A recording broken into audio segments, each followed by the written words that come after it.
Hello friends, ધમુસ kitchen and blog પર તમારું સ્વાગત છે. મિત્રો, શું તમે ક્યારેય વધેલી ખીચડીની અંદર ખમણેલી દૂધી નાખી અને કોઈ રેસિપી બનાવી છે? ખરેખર ખૂબ જ ટેસ્ટી અને મજેદાર બને છે. સવારના નાસ્તામાં કે સાંજે નાની મોટી હળવી ભૂખમાં અથવા તો બાળકોને ટિફિન બોક્સ કે લંચ બોક્સમાં બનાવીને આપી શકો એવી સરસ ટેસ્ટી અને હેલ્ધી બનીને તૈયાર થાય છે. તો ચાલો ઝડપથી બનાવવાની રીત જોઈ લઈએ. અહીંયા મારી પાસે સાંજની વધેલી 1 વાટકા જેટલી ખીચડી પડી છે. ઘણી વખત આપણે બરાબર માપ લઈને બનાવતા હોઈએ, છતાં પણ થોડું ઘણું તો વધી જ જતું હોય છે. અને ખાસ કરીને સાંજે બનાવેલી ખીચડીને સવારે કોઈ ખાતો નથી, ત્યારે આપણને એક જ પ્રશ્ન થાય કે હવે આનું શું કરવું. અને એ પ્રશ્નનું સોલ્યુશન આજે હું તમારી સાથે શેર કરું છું. તો સૌથી પહેલા એક મિક્સર જાર લઈએ અને એ જારની અંદર આપણે વધેલી ખીચડીને ટ્રાન્સફર કરી દઈએ. બહુ તીખું પણ નહીં અને સાવ મોળું પણ નહીં એવું લીલું મરચું ઉમેરું છું. તમારે જો વધારે સ્પાઇસી બનાવવું હોય તો લીલું મરચું થોડું તીખું લેવાનું. અને નાનો એક આદુનો ટુકડો એને પણ આપણે સમારીને ઉમેરી દઈએ, જેથી ગ્રાઇન્ડ કરવામાં સરળતા રહેશે. ત્યાર પછી આપણે એના અંદર બહુ ખાટું પણ નહીં અને સાવ મોળું પણ નહીં એવું દહીં ઉમેરીશું. અંદાજે અહીંયા 2 ચમચી જેટલું દહીં ઉમેરું છું. તમારી પાસે જો ખાટું દહીં હોય તો તમારે 1 ચમચી જેટલું ઉમેરવાનું. અને ત્યાર પછી આપણે એમાં એક નાની વાટકી જેટલી સૂજી ઉમેરવાની છે. અહીંયા તમે સૂજી કે રવો કોઈ પણ ઉમેરી શકો છો.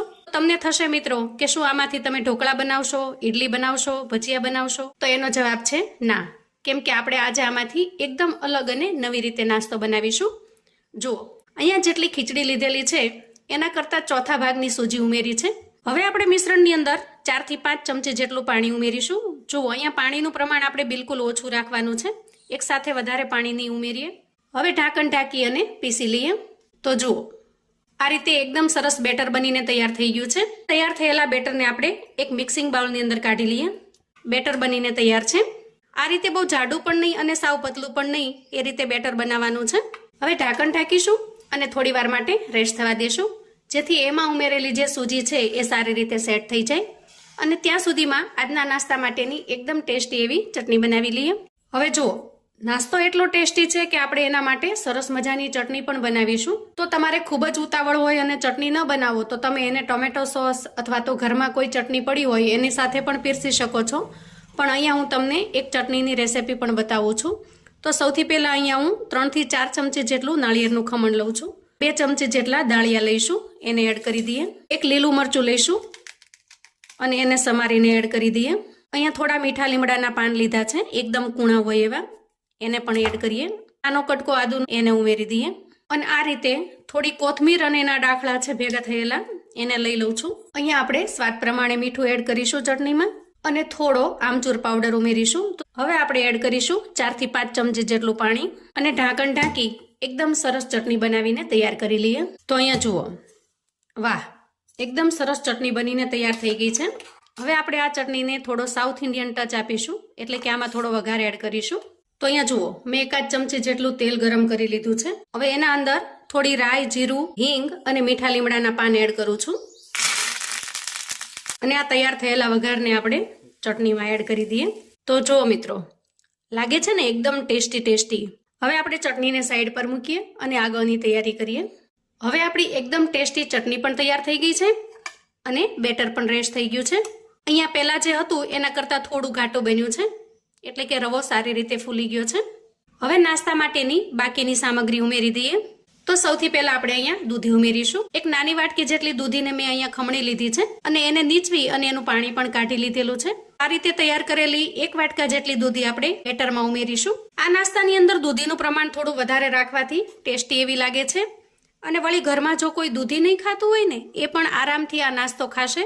અને ત્યાર પછી થોડી ઝીણી સમારેલી ડુંગળી ઉમેરી દઈએ. તમે જો ડુંગળી ન ખાતા હો તો ડુંગળીને સ્કીપ કરી દેવાની.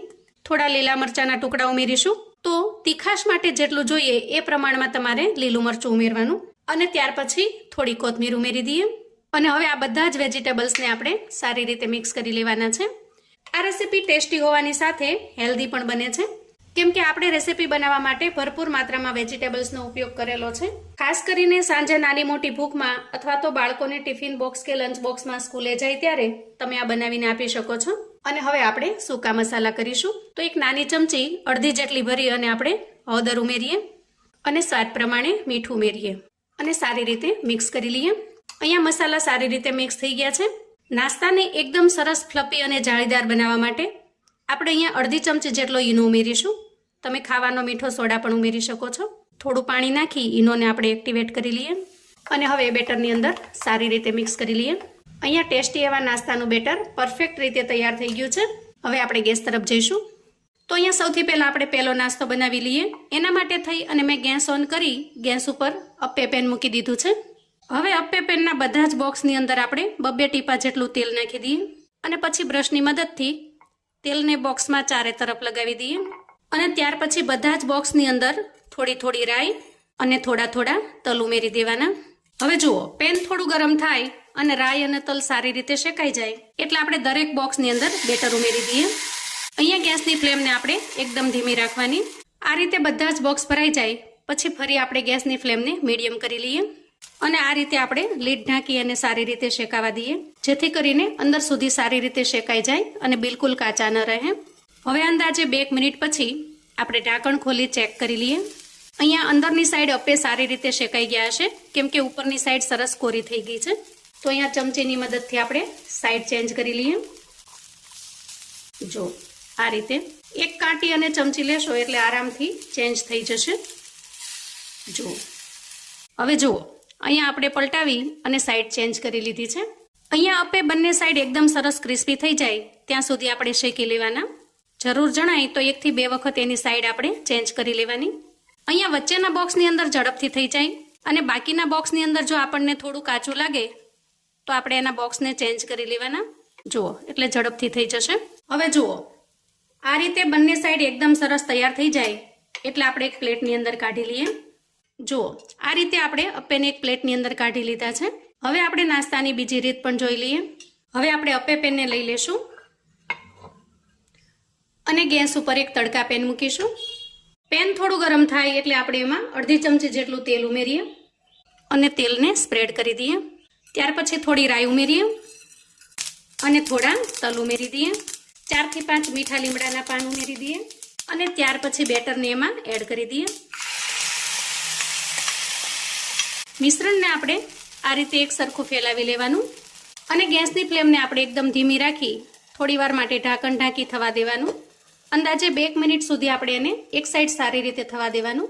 અંદાજે 2 મિનિટ પછી આપણે ઢાંકણ ખોલી લઈએ અને હવે એની ઉપરની જે સાઈડ છે એ એકદમ સરસ સુકાઈ જાય ત્યાં સુધી થવા દઈએ. હવે જુઓ, ઉપરની સાઈડ એકદમ સરસ સુકાઈ ગઈ છે. તો આ સમયે આપણે નાસ્તાની સાઈડ ચેન્જ કરી લેવાની. જો આ રીતે અને ત્યાર પછી ઢાંકણ ખુલ્લું રાખી અંદાજે 2 થી 3 મિનિટ નીચેની સાઈડને પણ પાકી જવા દેવાની. અહીંયા તમે નાસ્તાનો લુક જોઈ શકો છો. જુઓ, એકદમ ટેસ્ટી એવો લાગે છે. આ નાસ્તાનો ટેસ્ટ તમને થોડો ઘણો હાંડવા જેવો પણ લાગશે કેમ કે આપણે થોડા વેજીટેબલ્સ પણ ઉમેરેલા છે. હવે અંદાજે 2 મિનિટ જેટલો સમય થયો છે. ગેસની ફ્લેમને આપણે બંધ કરીશું અને નાસ્તાને પ્લેટમાં કાઢી લઈશું.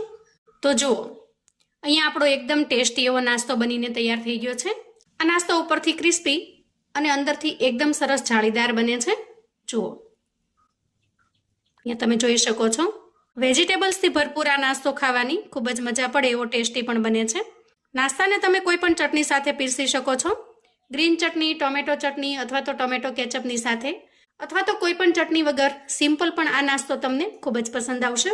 ખાસ કરીને સવારે કે સાંજે નાની મોટી ભૂખની અંદર અથવા તો તમારી પાસે ખીચડી વધી છે અને એનું શું કરવું એ પ્રશ્ન હોય ત્યારે તમે ફટાફટથી આવો ટેસ્ટી એવો નાસ્તો બનાવીને તૈયાર કરી શકો છો. આનો લુક જોતા કોઈ પણ નહીં કહે કે તમે આ વધેલી ખીચડીમાંથી બનાવેલો છે. તો હવે જ્યારે પણ ખીચડી વધે કોઈ ટેન્શન નથી. ફટાફટથી તમે આ રીતે નાસ્તો બનાવીને તૈયાર કરી શકો છો અને એન્જોય કરી શકો છો. તો મિત્રો, આવું અવનવું જાણવા માટે અને મને સપોર્ટ કરવા માટે ચેનલ પર જો તમે નવા છો તો પ્લીઝ ચેનલને સબસ્ક્રાઈબ કરો. વિડીયો ગમે તો લાઈક અને શેર કરો. તમારા સગા સંબંધી મિત્રોને પણ આપણી આજની એકદમ ટેસ્ટી એવી વધેલી ખીચડીની રેસિપી ચોક્કસથી શેર કરજો જેથી એ લોકો પણ બનાવીને તૈયાર કરી શકે, એન્જોય કરી શકે અને એના પરિવારને પીરસી શકે. કોમેન્ટમાં મને ચોક્કસથી જણાવજો મિત્રો કે આજની આ વધેલી ખીચડીની રેસિપી તમને કેવી લાગી છે. અને હા, તમે મારો વિડીયો ક્યાંથી ને કયા ગામથી જોઈ રહ્યા છો એ જણાવવાનું બિલકુલ ભૂલશો નહીં. ફરી મળીશું એક નવી રેસિપી સાથે. ત્યાં સુધી આવજો મિત્રો.